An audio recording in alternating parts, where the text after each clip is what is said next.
How do you build an audience for your writing? We can help with that.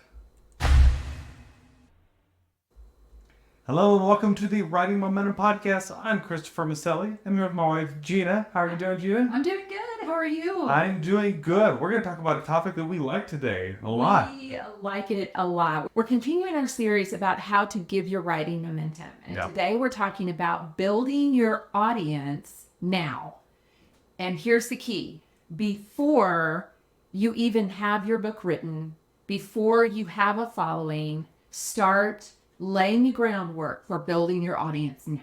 Okay, so let's back up. Why in the world do I even want an audience? What does that mean? Well, it does not matter whether you are traditionally published or independently published or hybrid published. You want to have people who are ready to hear from you when your book hits the streets.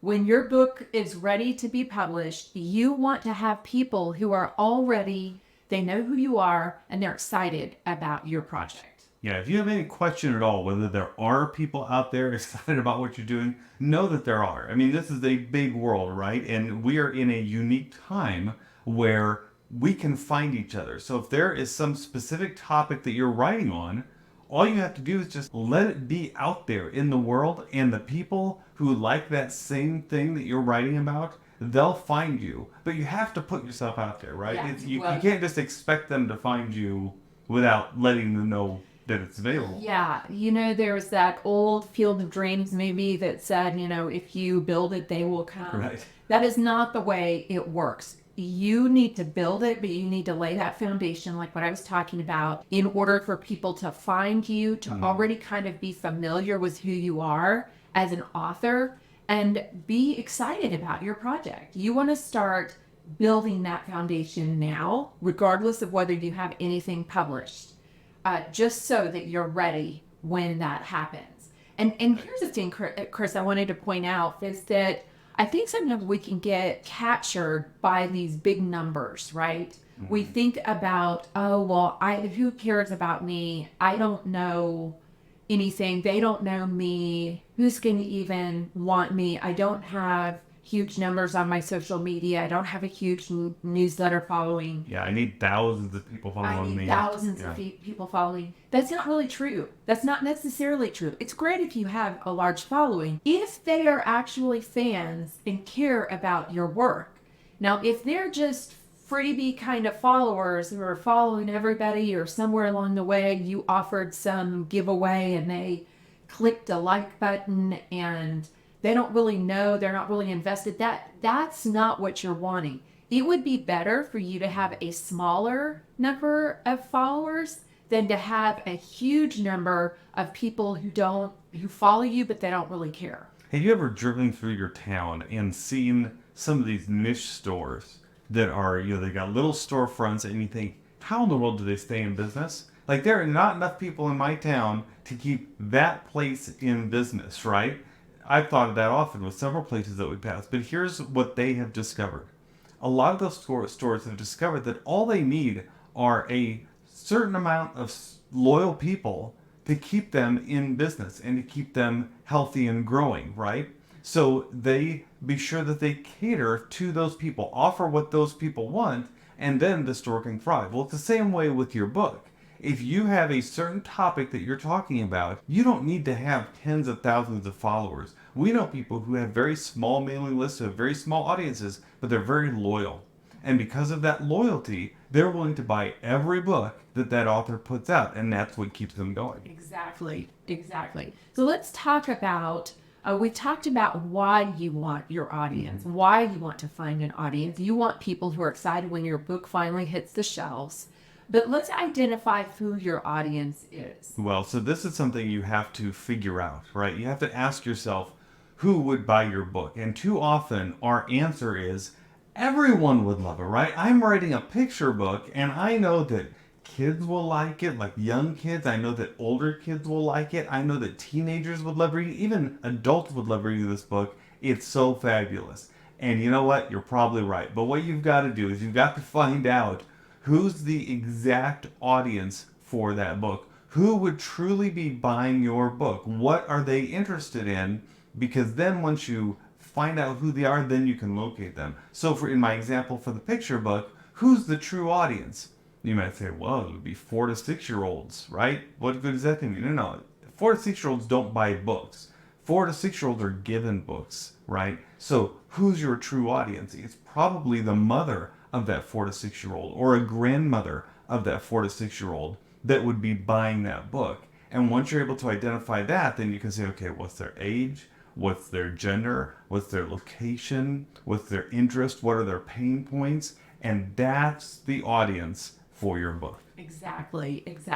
And there are, Chris talked about mothers and grandmothers. There are those outliers. You are also speaking to fathers and grandfathers, aunts and uncles, but those are the outliers. Yeah. You want to focus and really get really targeted on who it is that is the buyer for your book, and find out where they hang out. Find out what interests them. And then these outliers will find you if they're kind of hanging around you. If you've got a dad who's looking for books that he can read to his kids at night, then he's going to find you. He's going to know that he's going to have to go to those sites where mainly moms and grandmoms hang out. That's right. But he's going to do that work to find that book, or he's going to be talking to other people in his office or in his family or wherever who are going to be able to direct him. But you're not going to go and search for him. You're going to be focused on the group that you know will be truly interested, and that's the moms and the grandmoms, and the others will find them. Yeah. So how do you then, once you identify who your audience is, so let's say we know that our audience are 34-year-old moms, right, who are in typically in America or Europe, and they're very interested in, I don't know, how about helping their kids not be scared at night, okay, because that's what your book's about. So if that's what the pain point is, then how do you find that audience? Well, that audience is probably going to have some kind of social media group associated with it. Mm-hmm. You're going to be able to reach out to social media groups and also on other online groups that are going to be Facebook talking groups, about right? Facebook groups. You're going to be able to find those people who are interested in reaching children of that age group with that message. So start thinking about, where are those people? Maybe they're at your local library. Maybe there's a mom's group there. Maybe it's a MOPS group, mothers of preschoolers, that you're going to be able to connect with.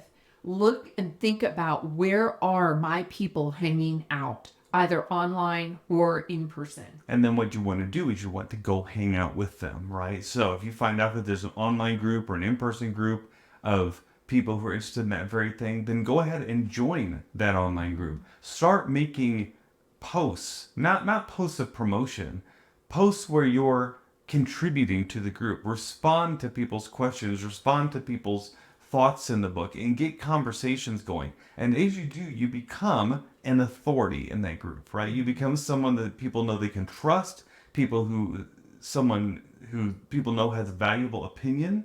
And once you become that kind of person, then when you come out with that book and they find out that that book is out there, they're just going to want to buy it. That's how this works. It's all about relationships. Marketing, we've talked about this many times in our podcast. Marketing is about relationships. It's not just about throwing a bunch of promotions out there. It's about relationships. It is.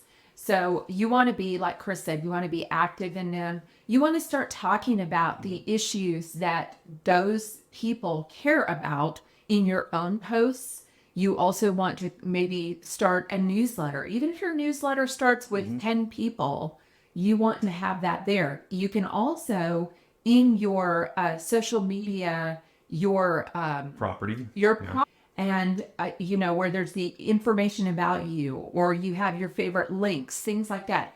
Put that information there so that people can find, if they see you posting on a certain topic that's of interest to them, they're going to click on your name to go and read about you, read your description about what you're interested in. Who are you? Why does this topic matter to you? And that can lead them then to your website. That will then, hopefully you'll have a lead magnet and a way for them to join your newsletter, and so that then you can start talking to them directly. Yeah, so we've talked a lot about email newsletters and lead magnets on this podcast as early as episode number 14. So go check that out if you want to learn more about that. Yeah.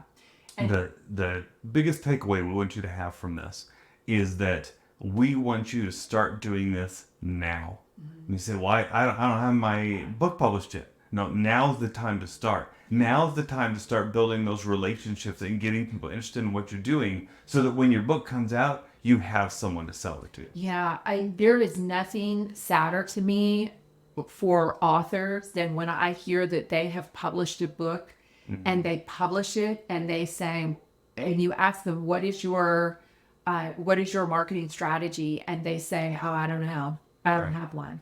And I just think, oh my goodness, did you really just publish a book and lose that momentum that a new book brings by not having a strategy in place, by not having a strategy on your social media, by not already having a newsletter list, even if that newsletter list is small, by not already connecting with different people in your community, setting up, maybe you have a table at a book event in your local community or in a community nearby. When I hear that people have not done that kind of legwork and they've just released their book, I hope that they don't get discouraged. Yeah, because, this is what it means to be an author today. It also means to be a bit of a marketer, right? Someone who's doing a little bit of networking. And those words can sound very scary, but they're really not as bad as we might think, right? A lot of times what it means is just starting to get active in social media, make some social media posts, go ahead and give some people something to download, create an email newsletter, right? These are not super tough things to do. Once you get over that barrier of understanding what it is, it's actually not that bad to do. And it's something that you can definitely do because, hey, if you've written a book, you can for sure write a newsletter. Right. You've done the hard work. You've finished the book. That's right. So we hope that you have enjoyed this podcast. We hope you'll tune in again. And we hope that if this has been helpful to you, go ahead and subscribe. Go ahead and ring the bell. Let the powers that be know, YouTube or your podcast platform, let them know that you want to hear from us on a daily basis. Yeah. And also, if you like this podcast, would you give us a thumbs up or click the like button or just, it really helps us to hopefully get this message of just encouraging writers in their writing, their publishing, their author branding, and selling their books and their marketing, getting it out to the masses. So we hope you will just give us a hand with that. Help us out by subscribing, ringing the bell, or clicking the like button, whatever it is that your platform is requiring. That's right, because we're not doing this alone. You're doing it with us. Because together, we have writing momentum. Bye-bye.